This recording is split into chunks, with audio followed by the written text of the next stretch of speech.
اور یہ مجلس قرآن کے تعلق سے ہے، قرآن کی تکمیل کی ہے، تو لہذا اس سے بہتر مجلس، اس سے برکت والی مجلس دنیا میں ہو ہی نہیں سکتی۔ اس لیے کہ دنیا میں سب سے بابرکت چیز کون سی ہے؟ وہ قرآن مقدس۔ سب سے اعلیٰ چیز کون سی ہے؟ وہ قرآن مقدس۔ سب سے اعلیٰ چیز کون سی ہے؟ وہ قرآن مقدس۔ اب اس قرآن مقدس کی نسبت پر جو مجلس ہو، اس مجلس سے اعلیٰ، اس مجلس سے بہتر، اس مجلس سے بہتر اور افضل کوئی مجلس ہو نہیں سکتی۔ لہذا آج کی یہ بابرکت رات اللہ رب العزت نے عطا فرمائی کہ جس کے بارے میں جمعے کے دن یہ بات ذکر کی گئی تھی کہ اس کے اندر جو اللہ رب العزت کی عبادت کرتا ہے، اللہ کو راضی کرتا ہے، اللہ کو راضی کرنے والے اعمال کرتا ہے، اللہ کے رسول صلی اللہ علیہ وسلم نے فرمایا غفر لہ ما تقدم من ذنبہ، اس کے گناہوں کو معاف کر دیا جاتا ہے، اس کے گناہوں کو بخش دیا جاتا ہے۔ اتنی بابرکت رات اللہ رب العزت نے عطا فرمائی، لہذا بڑا ہی بدنصیب ہے وہ شخص جو اس رات میں اپنے اللہ کو بھول جائے، بڑا ہی بدنصیب ہے وہ شخص جو اس رات میں اپنے اللہ کو راضی نہ کر پائے، بڑا ہی بدنصیب ہے وہ شخص جو اس رات میں اپنے ہاتھوں کو اللہ کے لیے نہ اٹھائے، بڑا ہی بدنصیب ہے وہ شخص جو اپنے ہاتھوں کو اٹھا کر اپنی مغفرت نہ کرائے، بڑا ہی بدنصیب ہے وہ شخص جو اس رات کے اندر دعا کو ترک کر کر جا کر سو جائے اور اپنی عبادتوں کو چھوڑ جائے اور گناہوں کے اندر ملوث ہو جائے اور اپنا یہ وقت بازاروں کے اندر اور بازار اور باہر جا کر کھیل کود کے اندر وہ لگائے۔ یقیناً اس سے بڑا بدنصیب شخص کوئی نہیں ہے کہ اس رات میں اللہ کی طرف سے انعامات کی بارش ہوتی ہے، اس رات میں اللہ کی طرف سے رحمتیں اترتی ہے اور فرشتے اعلان کرتے ہیں کہ ہے کوئی اللہ سے معافی مانگنے والا، ہے کوئی اللہ سے مغفرت چاہنے والا، ہے کوئی روزی کو مانگنے والا، ہے کوئی روزی کی کشادگی کو مانگنے والا، آج اس کی روزی کو بڑھا دیا جائے گا، آج اس کے گناہوں کو معاف کر دیا جائے گا، آج اس کی زندگی کے اندر رونقیں پیدا کر دی جائے گی، آج اس کی زندگی کے اندر برکتیں پیدا کر دی جائے گی۔ آج ہے کوئی تکلیف کو اپنے اللہ کے سامنے پیش کرنے والا، ہے کوئی اپنے اللہ کو اپنی مصیبتیں دکھانے والا اور پیش کرنے والا، اللہ رب العزت نے اس رات کے اندر ان لوگوں کو جو تکلیف کے اندر مبتلا ہے، جو گناہوں کے اندر مبتلا ہے، ان کے لیے اس رات کے اندر یہ رکھا ہے کہ اس رات میں اللہ رب العزت گناہوں کو معاف فرماتا ہے۔ اور اس سے بڑی ہمارے لیے باعث فضیلت یہ چیز ہے کہ اللہ رب العزت نے اس رات میں قرآن کریم کو اتارا، جس کو آج الحمدللہ اللہ کے فضل و کرم سے، اس کے شکر، اس کے احسان کہ آج وہ قرآن مقدس تراویح کے اندر تکمیل پہنچ گیا ہے، وہ مکمل ہو چکا ہے۔ کون سا قرآن مقدس؟ کون سا قرآن؟ وہ قرآن کہ جب تک وہ نہیں آیا تھا، جب تک قرآن کریم کا نزول نہیں ہوا تھا، عرب کے اندر کون سی ایسی برائی تھی جو عرب اس برائی کے اندر مبتلا نہ ہو؟ کون سی ایسی برائی تھی؟ بچیوں کو زندہ درکور کرنا عرب کا پیشہ بن چکا تھا، بچیوں کو زندہ دفنانا ان کا طریقہ بن چکا تھا، شراب نوشی ان کی عام عادت بن چکی تھی، زنا کاری ان کی عام عادت بن چکی تھی، لڑائی جھگڑا فساد انتشار آپس میں اختلاف کرنا یہ ان کا شیوا اور ان کی قتل کا طریقہ اور ان کی عادت بن چکی تھی۔ ایسے وقت میں جب شرابوں کا عام، شرابوں کی شراب نوشی عام، ایسے وقت میں جب زنا عام، ایسے وقت میں جب بچیوں کو زندہ درگور کرنے کا معاملہ چل رہا تھا، ایسے وقت میں جب ایک دوسرے کے دشمن بنے ہوئے تھے، ایسے وقت میں جب ایک دوسرے کو مارنے کے در پہ تھے، اللہ رب العزت نے قرآن کریم کو اتارا، اللہ رب العزت نے قرآن کو نازل کیا، اور قرآن کو نازل کرنے کے بعد، قرآن کو اتارنے کے بعد ان عرب کے اندر انقلاب پیدا ہو گیا، ان کے اندر جو اختلاف تھا وہ اختلاف ہٹا کر محبتیں پیدا ہو گئی، ان کے اندر شراب نوشی تھی وہ شراب نوشی ختم کر دی گئی، ان کے اندر زنا کاری تھی وہ زنا کاری ختم کر دی گئی، اور اللہ رب العزت نے فرما دیا وَإِذَا الْمَوْءُودَةُ سُئِلَتْ بِأَيِّ ذَنبٍ قُتِلَتْ کہ کل کو قیامت کے دن پوچھا جائے گا کہ اس بچی کا کیا گناہ تھا جس کو زندہ دفنا دیا گیا، کیا گناہ تھا؟ ایک باپ اپنی بچی کو اٹھاتا تھا اور اس کے یہاں اگر لڑکی پیدا ہو جاتی وہ اس سے نفرت کرتا اور نفرت کرنے کے بعد گڈھا کھودتا اور گڈھا کھودنے کے بعد اس کو رکھنے کی کوشش کرتا. وہ بچی چیختی اور چلاتی اور پکارتی اور کہتی ہے ابا جان میرا قصور کیا ہے, ابا جان میری غلطی کیا ہے, ابا جان میری کوتاہی کیا ہے, ابا جان میں نے پیدا ہو کر کون سی غلطی کر دی, ابا جان میں تمہارے گھر میں پیدا ہو گئی میری کیا خطا ہے, میں نے کون سی غلطی کر دی. وہ صدائیں لگاتی تھی, وہ آوازیں لگاتی تھی, وہ چیخو پکار کرتی تھی, لیکن وہ درندہ صفت انسان جس کو باپ کہا جاتا تھا اس نے اس کی ایک نہ سنی. وہ چیختی رہ گئی, وہ پکارتی رہ گئی اور اس کے اوپر مٹی ڈالتا گیا, اس کو زندہ دفنا دیا گیا. ایسے وقت میں قرآن کریم نے آ کر جو عرب کے اندر انقلاب پیدا کر دیا اور سوال کرنے پر مجبور کر دیا, وہ لوگ جو شرابوں کے اندر عام تھے, شراب پینا ان کی عادت بن چکی تھی, انہوں نے شرابوں کے جھٹکے توڑ دیے اور شرابوں کو بہا دیا. جن کو زنا کی عادت تھی انہوں نے زنا چھوڑ دیا, جن کے اندر اختلاف تھا انہوں نے اختلاف چھوڑ دیا. یہ وہ قرآن مقدس ہے جو انقلاب پیدا کرنے کے لیے آیا ہے, جو لوگوں کی ہدایت کے لیے آیا ہے, جو لوگوں کو سیدھی راہ دکھلانے کے لیے آیا ہے, جو لوگوں کو اللہ کی طرف بلانے کے لیے آیا ہے. یہ وہ قرآن مقدس ہے. اور اس جیسا قرآن, اس جیسی کتاب نہ آج تک آئی اور نہ قیامت تک اس جیسی کتاب نہ آ سکتی ہے, نہ کوئی لکھ سکتا ہے. قرآن مقدس نے چیلنج کیا ہے, قرآن مقدس نے خود کہا قُلْ إِن كُنتُمْ, کہ اگر تم اپنے حکما کو, اپنے فصحاء کو, اپنے بڑے بڑے ادیب کو بلانا چاہو تو بلا لو, قرآن جیسی ایک صورت لا کر دکھا دو. ایک صورت تو بہت دور کی بات, قرآن جیسی ایک آیت لا کر دکھا دو, ایک حرف لا کر دکھا دو. بڑے بڑے ادیب اس وقت کے سعودی عرب کے اندر بڑے بڑے پڑھے لکھے لوگ موجود, بڑے بڑے ماہر لوگ موجود, بڑے بڑے فصیح لوگ موجود, لیکن کسی کی ہمت نہ ہو پائی کہ وہ قرآن جیسا ایک لفظ بھی نہ لکھ سکے. کیوں؟ اس لیے کہ یہ قرآن کسی عام انسان کا کلام نہیں ہے, یہ قرآن کسی انسان اور کسی بشر کا کلام نہیں ہے, یہ قرآن خدا کا کلام ہے, یہ قرآن اللہ کا کلام ہے, اور اللہ کے کلام کو کوئی اس کی نقل اتار ہی نہیں سکتا.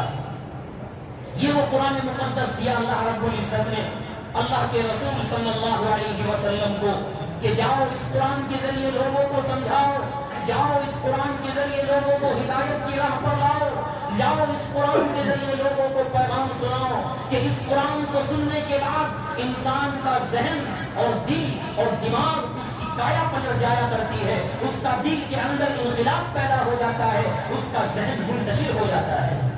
ولید ابن مغیرہ, کفار مکہ نے, مشرکین مکہ نے ان کو بھیجا کہ جاؤ, ابو جہل نے بھیجا کہ جاؤ اللہ کے رسول جو اپنے آپ کو رسول کہتے ہیں, اپنے آپ کو نبی کہتے ہیں, ان کو کہو کہ اپنی دعوت بند کر دے, ان کو کہو اپنی تبلیغ بند کر دے, ان کو کہو اپنا قرآن بند کر دے, ان کو کہو اپنے آپ کو رسول کہنا بند کر دے.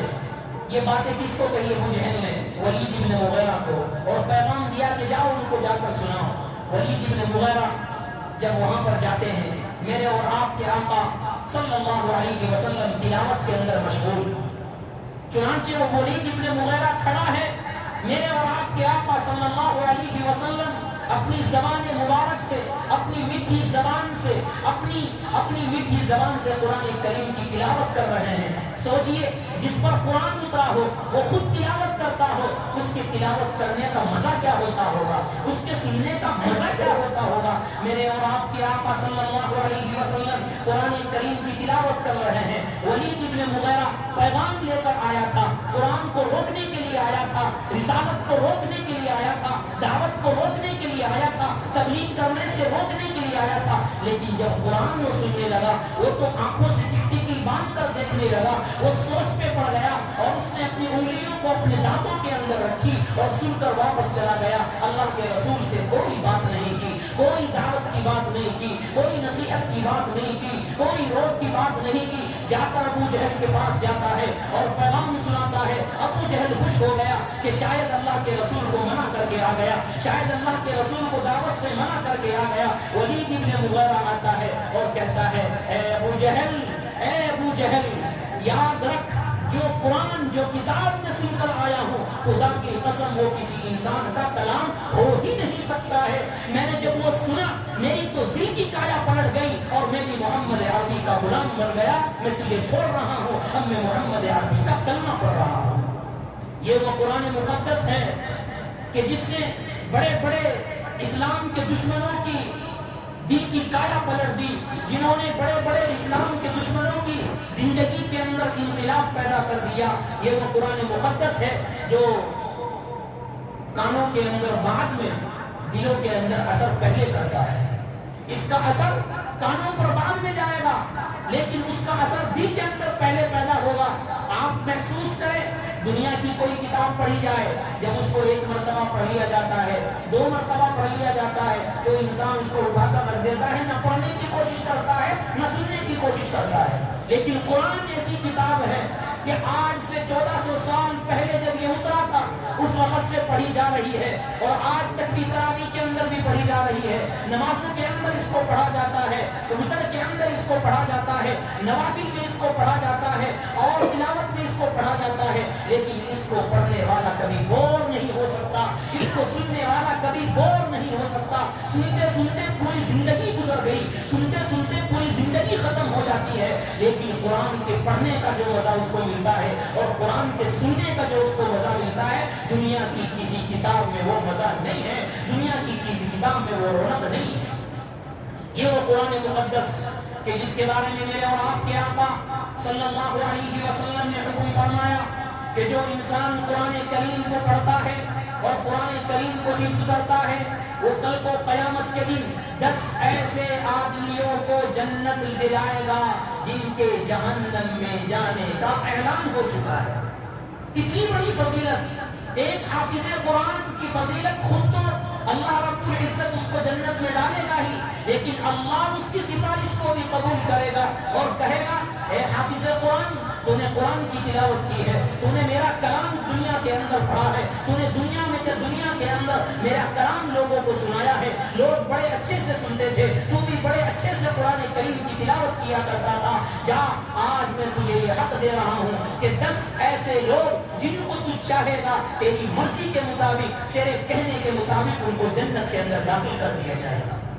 اتنا بڑا انعام اللہ رب العزت کی طرف سے مل رہا ہے، اور احادیث میں اللہ کے رسول صلی اللہ علیہ وسلم نے فرمایا کہ 2 چیزیں کل کو سفارش کریں گی قیامت کے دن۔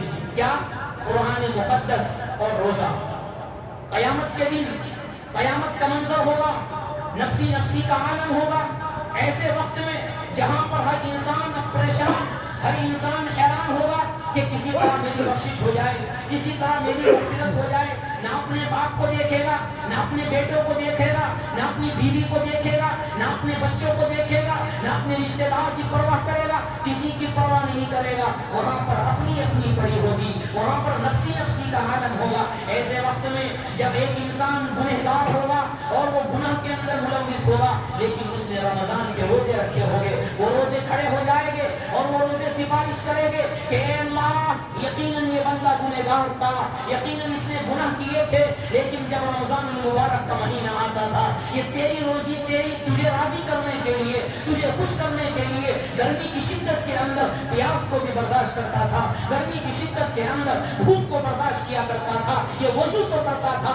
پانی تو اندر ڈالتا تھا، لیکن اس کو پیتا نہیں تھا، یہ فریج کے اندر پانی تو اٹھاتا تھا لیکن پینے کے لیے نہیں اٹھاتا تھا، اس کے سامنے ساری چیزیں تھی، اس کو کوئی نہیں دیکھ سکتا تھا، لیکن تیری رضا کے لیے، تجھے خوش کرنے کے لیے، تجھے راضی کرنے کے لیے، اے اللہ اس نے روزے رکھے، اب میں اس کا سفارش بن کر کھڑا ہوں، اے اللہ تو اس روزوں کی وجہ سے اس کی مغفرت فرما دے۔ اللہ رب العزت اعلان فرمائے گا کہ جا، تیرے گناہ تو بہت تھے، تو نے دنیا کے اندر گناہ تو بہت کیے ہیں، تیرا تو جہنم میں جانے کا ارادہ ہم نے کر لیا تھا، لیکن یہ روزے کی سفارش کی وجہ سے، تیرے روزے رکھنے کی وجہ سے، تیری بھوک کی وجہ سے، تیرے پیاس کی وجہ سے آج میری رحمت جوش میں آ گئی، آج میں نے تیرے روزوں کی وجہ سے تیری مغفرت فرما دی۔ اسی طرح احادیث میں یہ بات ہے کہ جب انسان کا انتقال ہو جاتا ہے اور اس کو قبر کے اندر رکھ دیا جاتا ہے، تو قبر کے اندر رکھنے کے بعد قرآن مقدس ایک شکل کے اندر آ کر کھڑا ہو جاتا ہے اور یہ کہتا ہے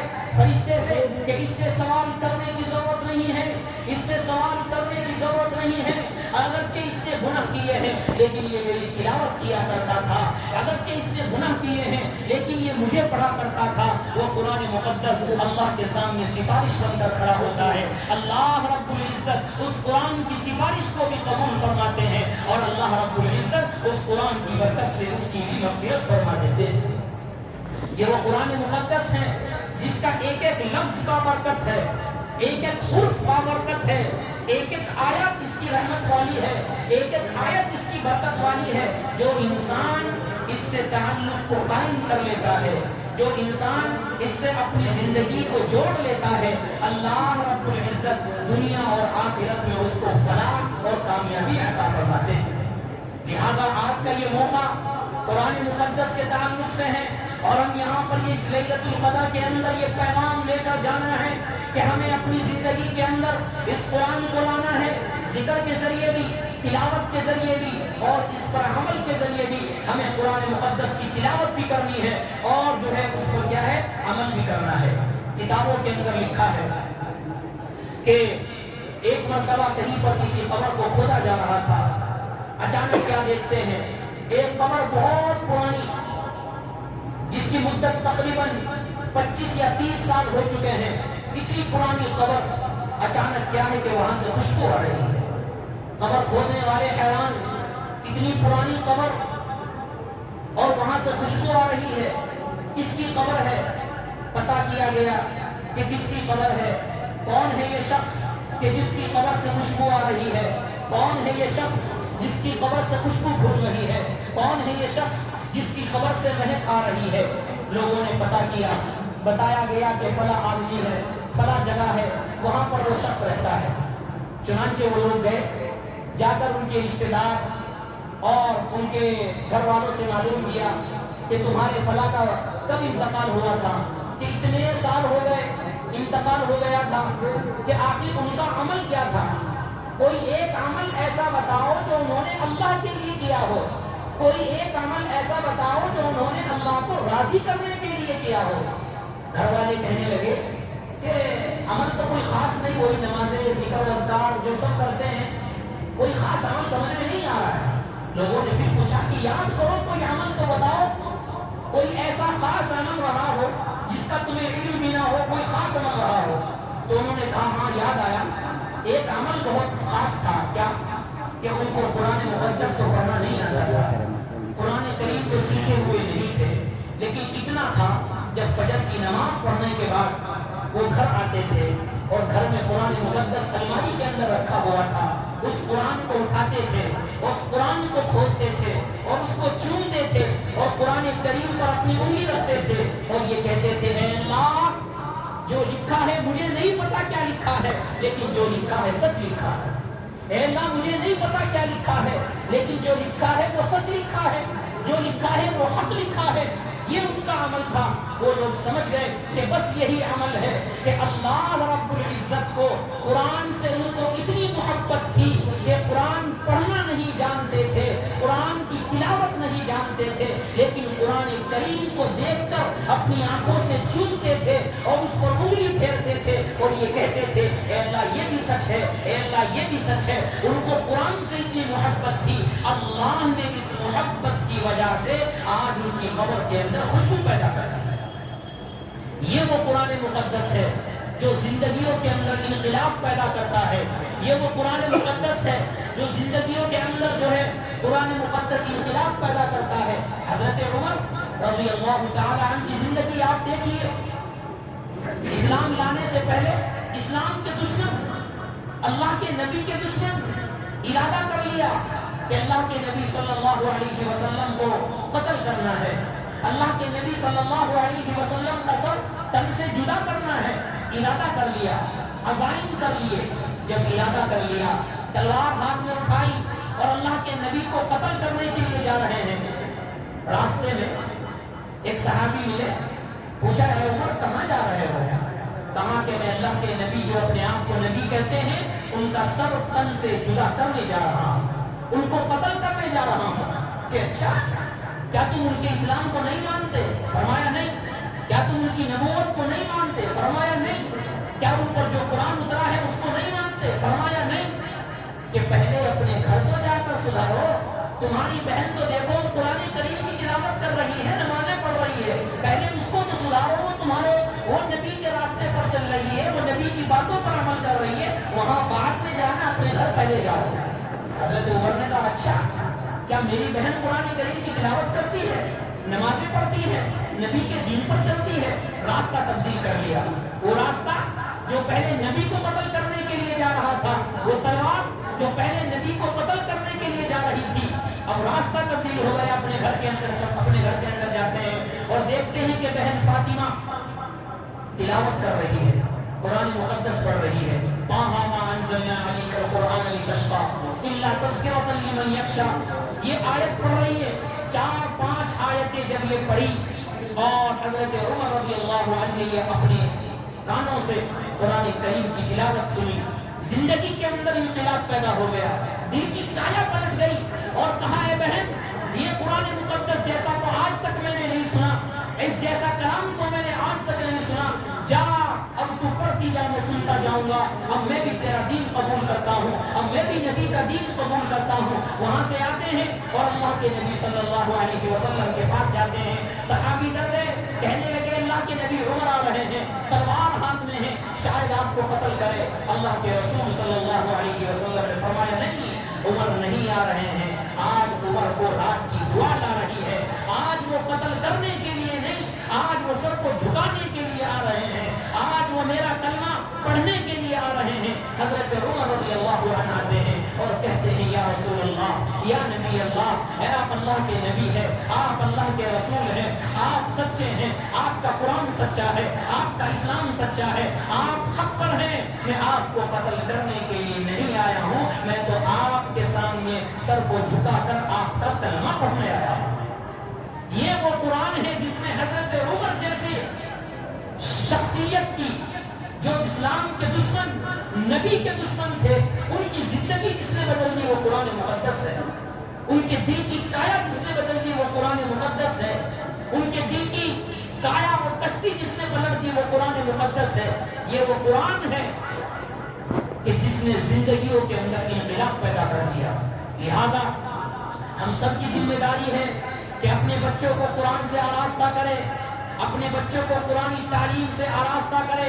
اگر کم از کم ان کو حافظ نہیں بنا سکتے تو کم سے کم ان کو اتنا نازرہ قرآن پڑھا دو کہ وہ کم سے کم اپنی نمازوں کے اندر سے صحیح پڑھ سکے۔ کم سے کم اتنا تو پڑھا دو کہ تمہاری جانے کے بعد، تمہاری وفات کے بعد، تمہارے دنیا سے چلے جانے کے بعد وہ تمہارے لیے کچھ پڑھ کر، کچھ سورتیں پڑھ کر، سورہ یاسین پڑھ کر، سورہ فاتحہ پڑھ کر، سورہ ناس پڑھ کر، کچھ سورتیں پڑھ کر تمہارے لیے ثواب تو پہنچا دے۔ کم از کم اتنا تو قرآن پڑھا دو، یہ ہم سب کی ذمہ داری بنتی ہے۔ کتابوں کے اندر لکھا ہے ایک شخص کا انتقال ہوا اور انتقال ہونے کے بعد فرشتوں کو حکم ہوا کہ اس کو جہنم کے اندر ڈال دیا جائے، اس کو جہنم کے اندر ڈال دیا جائے۔ فرشتوں نے جب سنا جہنم کے اندر لے جانے لگے۔ تھوڑی دیر کے بعد اللہ نے حکم کیا کہ نہیں، اس کو جہنم میں نہیں جنت کے اندر ڈال دو۔ فرشتے حیران، کہنے لگے اللہ ابھی تو آپ کہہ رہے تھے جہنم میں ڈال دو اور ابھی آپ جنت کے اندر ڈالنے کو یہ کہہ رہے ہیں، کیا مسئلہ ہے؟ سمجھ میں نہیں آیا۔ مسئلہ سمجھ سے باہر ہے کہ تھوڑی دیر پہلے جہنم کا اعلان، تھوڑی دیر کے بعد جنت کا اعلان۔ اس نے تو کوئی عمل ایسا کیا بھی نہیں ہمارے سامنے، ابھی کیا مسئلہ ہے؟ کیا حکمت ہے؟ آپ کی رحمت جوش میں آ گئی۔ اللہ رب العزت فرماتے ہیں فرشتوں مسئلہ یہ نہیں ہے، مسئلہ یہ ہے کہ جب اس کا انتقال ہو گیا، یقیناً یہ گنہگار بندہ تھا، یقیناً اس نے پوری زندگی میری نافرمانی کی، یقیناً یہ لغزشوں کے اندر مبتلا تھا، یہ گناہ کے اندر مبتلا تھا، اس نے ہمیشہ میری نافرمانی کی۔ لیکن جب اس کا انتقال ہو گیا، اس کے اعمال تو اس قابل نہیں تھے کہ اس کو جنت کے اندر ڈالا جائے، اس کے اعمال تو اس قابل نہیں تھے کہ اس کو جنت کے محل عطا کیے جائے، اس کے اعمال تو اس قابل نہیں تھے کہ اس کو جنت کے محلات دکھائے جائے اور ڈلائے جائے۔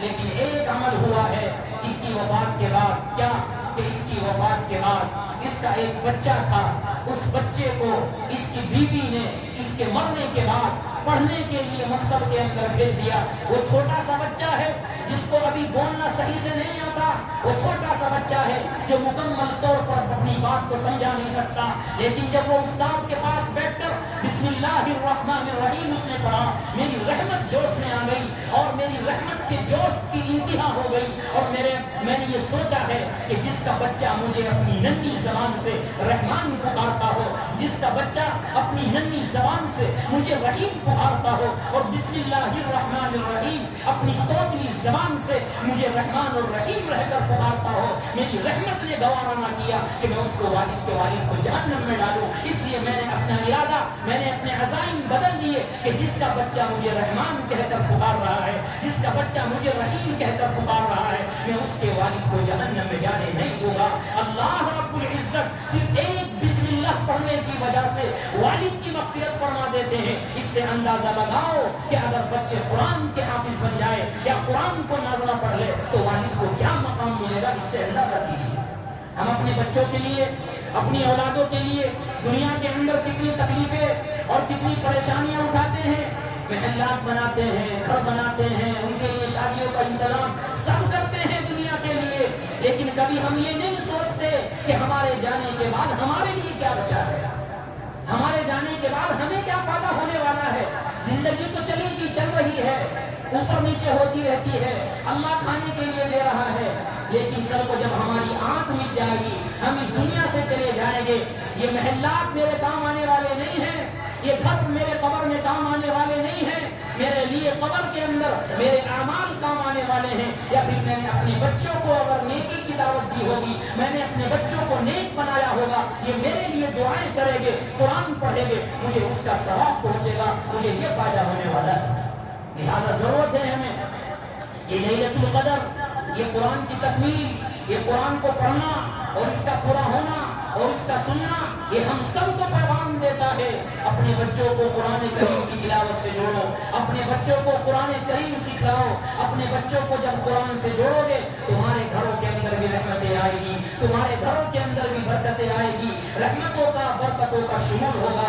یقیناً دنیا کی جس قوم نے قرآن سے اپنا تعلق مضبوط کیا اس قوم کو اللہ نے عزتیں عطا فرمائی، اور جس قوم نے قرآن سے اپنا تعلق چھوڑ دیا اس قوم کو اللہ رب العزت ذلیل کرتا ہے۔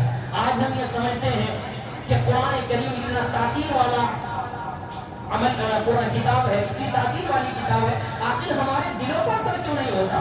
وہ قرآن جس نے حضرت عمر کی زندگی بدل دی، وہ قرآن کہ جس نے مولوی ابن مغیرہ کی زندگی بدل دی، وہ قرآن جس نے طفیل دوسی کی زندگی بدل دی، جس نے خبیب رومی کی زندگی بدل دی، اتنے بڑے بڑے صحابہ اور اتنے بڑے بڑے اس سے پہلے اسلام کے دشمن کہ جس نے ان کی زندگی بدل دی، ہماری زندگی کیوں نہیں بدل گئی؟ ہماری زندگیوں کے اندر انقلاب کیوں نہیں؟ اس کی وجہ یہ ہے کہ ہم گناہ کے اندر اس قدر ملوث ہو گئے کہ گناہ کی وجہ سے ہمارے دلوں پر زنگ لگ چکا ہے، اس گناہ کی زنگ کی وجہ سے ہمارے دلوں پر قرآن کریم کا اثر نہیں ہو رہا ہے۔ اگر ہم آج یہ عہد کر لیں کہ انشاءاللہ تعالی اپنی باقی زندگی اور یہ 4-5 ایام رمضان کے جو بچے ہوئے ہیں اس میں اللہ کو راضی کرنا ہے، اللہ کو خوش کرنے والے اعمال کرنے ہیں، اپنے دلوں سے حسد کو، کینہ کو، بغض کو ختم کرنا ہے، تو انشاءاللہ یہ قرآن کریم ہمارے دل پہ بھی اثر کرے گا، ہمارے دماغوں پر بھی اثر کرے گا، اور ہمارے دل کے اندر کی کایا بھی پلٹ جائے گی اور انقلاب پیدا ہو جائے گا۔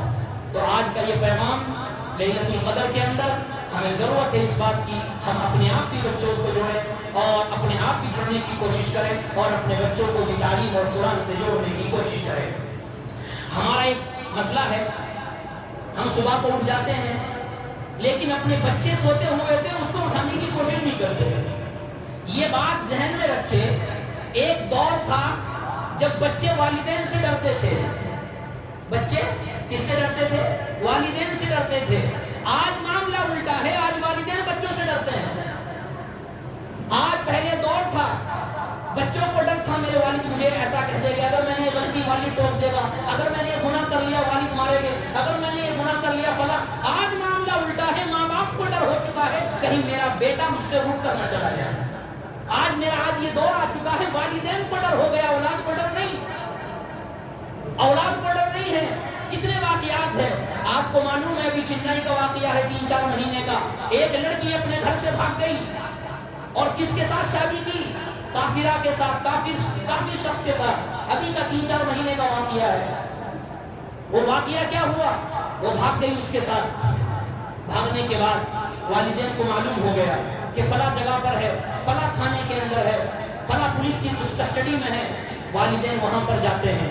آپ نے وہ تاریخ پڑھی نہیں پڑھی, آپ نے وہ اخبار کی رپورٹ پڑھی نہیں پڑھی, لیکن میں نے پڑھی اور فوٹو دیکھا ہے. کیا کہ والدین اس بچی کے قدموں کے اندر لیٹے ہوئے ہیں, کھڑے نہیں لیٹے ہوئے ہیں, اور یہ ہاتھ جوڑ کر کہہ رہے ہیں کہ بیٹی ہمارے گھر چل, تیری پرورش میں ہم نے کیا کمی لگائی. بیٹی ہمارے گھر چل, تیری پرورش میں ہم نے کون سی کمی لگا دی. تجھے کھانے کا پورا دیا, تجھے پہننے کے لیے دیا, تجھے تعلیم ہم نے دی ہے, ہم نے کون سی کمی کر دی. لیکن وہ والدین لیٹے ہوئے ہیں اور اخبار کی رپورٹ یہ بتاتی ہے, اخبار والوں نے لکھا ہے, نیوز والوں نے لکھا ہے کہ وہ بچی, وہ اولاد والدین کو اپنے پیروں سے ٹھوکر مار کر دیتے ہیں.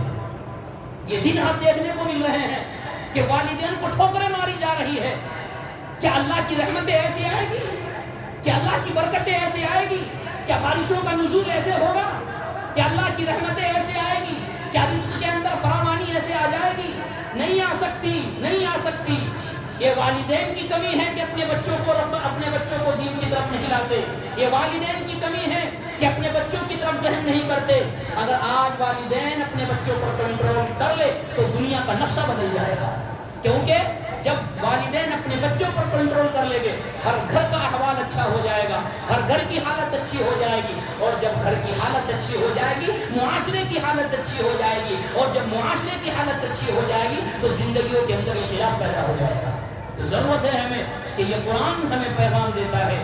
لہذا اپنے بچوں کو, چھوٹے ہو یا بڑے ہو, ان کو دین کی تبلیغ کی دعوت کی طرف لانا ہے, ان کو دین سکھلانا ہے, قرآن سکھلانا ہے. کم از کم ان کو اتنا بھی نہیں, ان کو کم سے کم تبلیغی جماعت میں بھیج کر ان کو دین کا داعی بنانا ہے. ان کے اندر دین کا درد پیدا کرنا ہے کہ ہمارے نبی نے دین کی خاطر کیا کیا تکلیفیں برداشت کی, کہ ہم اس کے لیے اس دین کو سیکھ نہیں سکتے. لہذا ضرورت ہمیں اس بات کی ہے. لیلۃ القدر ہے, وقت ہو چکا ہے. بہت مختصر یہ ہے, میں مختصر بات اس لیے کرتا ہوں, جیسے پہلے بھی ذکر کیا کہ لیلۃ القدر عبادت کی رات ہے, انفرادی عبادت کی ہے. اگر پوری رات بیان ہوتے رہے تو ظاہر سی بات ہے عبادت کرنے کا موقع پورا نہیں ہوگا. یقیناً تراویح یہ بھی بڑی عبادت ہے, نماز یہ بھی بڑی عبادت ہے, لیکن اس کے اندر ہمیں انفرادی عبادت کرنی ہے. لہذا اب جو ہے ہمیں یہ نہیں کرنا کہ اپنے ہوٹلوں پہ گھومنا ہے, کوشش یہ کرنی ہے اللہ کو راضی کرنے والے اعمال, ذکر و اذکار, تلاوت قرآن, جو بھی ہم سے ہو سکتا ہے ہم اللہ کو راضی کرنے والے اعمال کریں. چاہے مسجد میں رہ کر کریں, چاہے اپنے گھر میں رہ کر کریں. اگر نیند آ رہی ہے, اعمال نہیں کر سکتے, اپنی صحت نے جواب دے دیا, جسم نے جواب دے دیا, تو انشاءاللہ گھر جا کر سو جاؤ, پوری رات عبادت کا ثواب ملے گا. کیونکہ اپنی ہمت کے مطابق ہم نے کر لیا.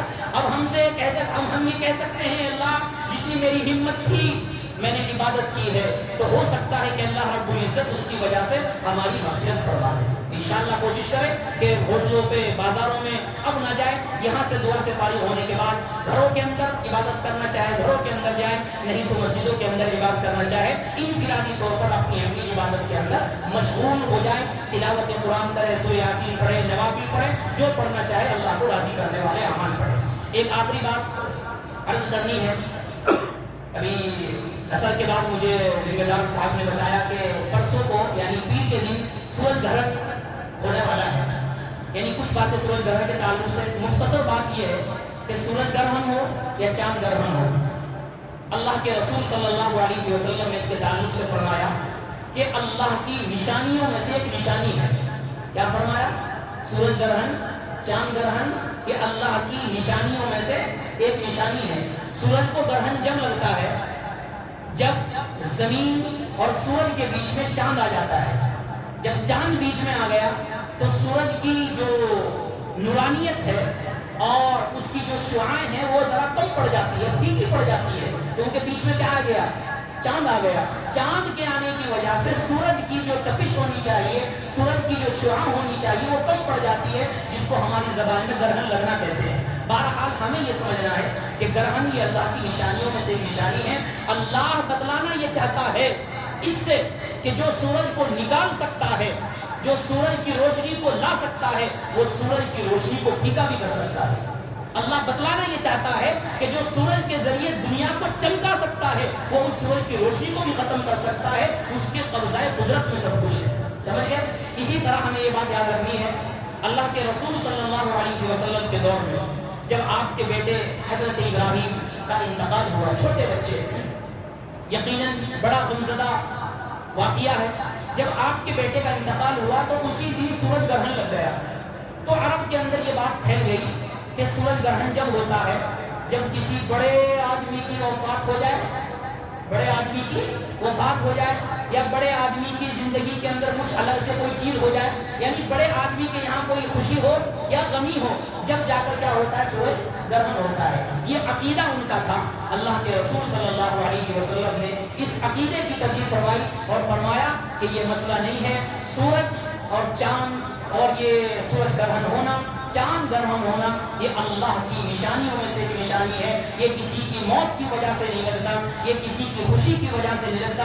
اللہ جب چاہتا ہے اس کو کر دیتا ہے، اللہ کی مرضی ہے، یہ اللہ کی نشانی ہے۔ لہذا اس کے تعلق سے جتنی بھی خرافات ہے، ہمارے یہاں خرافات ہے کہ جی حاملہ عورت باہر نہیں نکلے گی، حاملہ عورت چاقو نہیں چلائے گی، اور پتہ نہیں کیا کیا خرافات ہمارے ذہنوں میں، دل و دماغوں میں بٹھائی گئی۔ اسلام سے اس کا کوئی تعلق نہیں ہے، اسلام سے اس کا کوئی تعلق نہیں ہے۔ ہاں، اللہ کے رسول صلی اللہ علیہ وسلم نے ایک بات فرمائی، آپ کے دور میں جب سورج گرہن ہوا، حدیث میں یہ بات ہے کہ آپ ڈر گئے، آپ ڈر گئے، خوف زدہ ہو گئے کہ کہیں قیامت تو نہیں آ گئی۔ آپ نے نماز پڑھنی شروع کری، لمبی نماز پڑھی اور پیغام دیا لوگوں کو، لوگوں جب سورج گرہن ہو تو اپنے رب کی بارگاہ کے اندر ذکر و اذکار کرو، تسبیح کرو، نمازیں پڑھو، یہ اللہ کے نبی کا پیغام ہے۔ لہذا ہمارے لیے خرافات نہیں ہے۔ اگر سورج گرہن ہے تو ہمیں چاہیے کہ ایسے وقت میں اللہ کو یاد کرے، ذکر و اذکار کرے، تسبیح پڑھے، تلاوت قرآن کرے، نمازیں پڑھے، 2 رکعت پڑھے، 4 رکعت پڑھے، گھر پہ پڑھے یا مسجد کے اندر پڑھے۔ یہ ہمارا فریضہ ہے، یہ ہمارا طریقہ ہے۔ اس کے علاوہ جو اور باتیں ہیں، چاہے وہ چاقو کی ہے، وہ حاملہ کی ہے، اس کے علاوہ جو بھی اور باتیں ہیں، سب خرافات ہیں، اسلام سے اس کا کوئی تعلق نہیں ہے۔ یہ بات آپ حضرات کو بتانی تھی۔ اللہ تعالیٰ عمل کرنے کی توفیق عطا فرمائے۔ اب انشاءاللہ دعا ہوگی، دعا میں یقیناً ہم اللہ سے اپنا دل اور اپنی آنکھیں اللہ کے سامنے رکھیں گے اور اللہ کا شکریہ ادا کریں گے، اور ہمیں ہمارے ذہنوں کے اندر فلسطین کے وہ بچے بھی ہونے چاہیے کہ جن کو کھانے کے لیے کچھ نہیں مل رہا ہے، پانی کے لیے وہ لوگ ترس رہے ہیں۔ آج کے دور میں جو ویڈیو آ رہی ہے ان کو دیکھ کر دل